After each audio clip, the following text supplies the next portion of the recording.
చంద్రబాబుపై నమ్మకం, ఏపీకి పారిశ్రామిక వరం. అసలే కొత్త రాష్ట్రం.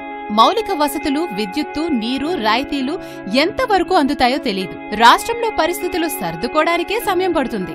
అలాంటప్పుడు పరిశ్రమలకు అనుమతులెప్పుడొస్తాయో చెప్పలేం. అయినా పరిశ్రమలు నవ్యాంధ్రకు వరస కట్టాయి. కారణం చంద్రబాబు మీదున్న నమ్మకం.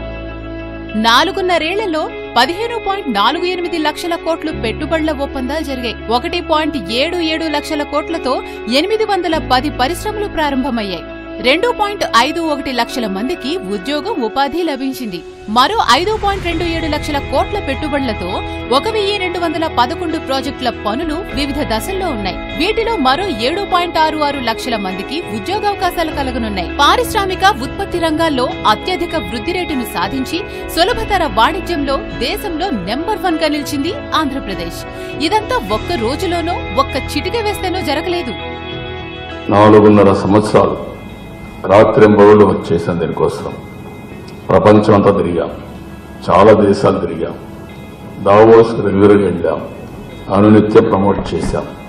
ఇక్కడ ఒకటి గవర్నమెంట్కి వ్యక్తిగతంగా నాకు కూడా ఉండే క్రెడిబిలిటీ ఉపయోగపడింది. పరిశ్రమలకు నిరంతర విద్యుత్తు చంద్రబాబు పాలనా సామర్థ్యంతోనే సాధ్యమైంది. 12 పారిశ్రామిక విధానాలు తేవడం, దరఖాస్తు చేసుకున్న 21 రోజుల్లో రూపాయి అవినీతి లేకుండా అన్ని అనుమతులు ఇవ్వడం చంద్రబాబు పాలనలోనే సాధ్యమైంది. అంటే గవర్నమెంట్ ఆఫ్ ఇండియా మనకు సహకరించకపోయినా మనకుండే విశ్వసనీయతతో, మనం ఉండే ప్రోయాక్టివ్నెస్ తో ఎక్కడికక్కడ ప్రమోట్ చేస్తున్నాం. ఇందులో మీరు చూస్తే స్టీల్ ప్లాంట్ వెనక్కిపోయారు, మనం ముందుకెళ్తున్నాం. అదే మరి దుగ్గిరాజపట్నం పోర్ట్ పెట్టమంటే పెట్టలేదు, మనం ఆల్టర్నేటివ్ గా రామాయపట్నం పోర్ట్ పెట్టేస్తున్నాం. అదే పెట్రోకెమికల్ కారిడార్ ని చేయమంటే చేయకుండా చాలా మినమేషాలు లెక్కేశారు, మనకు చాలా అన్యాయం చేశారు.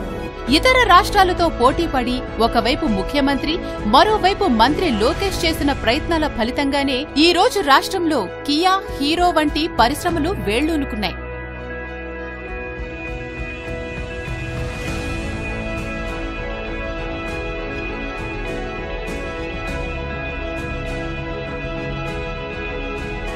ప్రత్యేక హోదా లేకపోయినా, పారిశ్రామిక అభివృద్ధికి కేంద్రం సహకరించకపోయినా ఇన్ని పరిశ్రమలను రాష్ట్రానికి రప్పించడం ఒక్క చంద్రబాబు వల్లే సాధ్యం.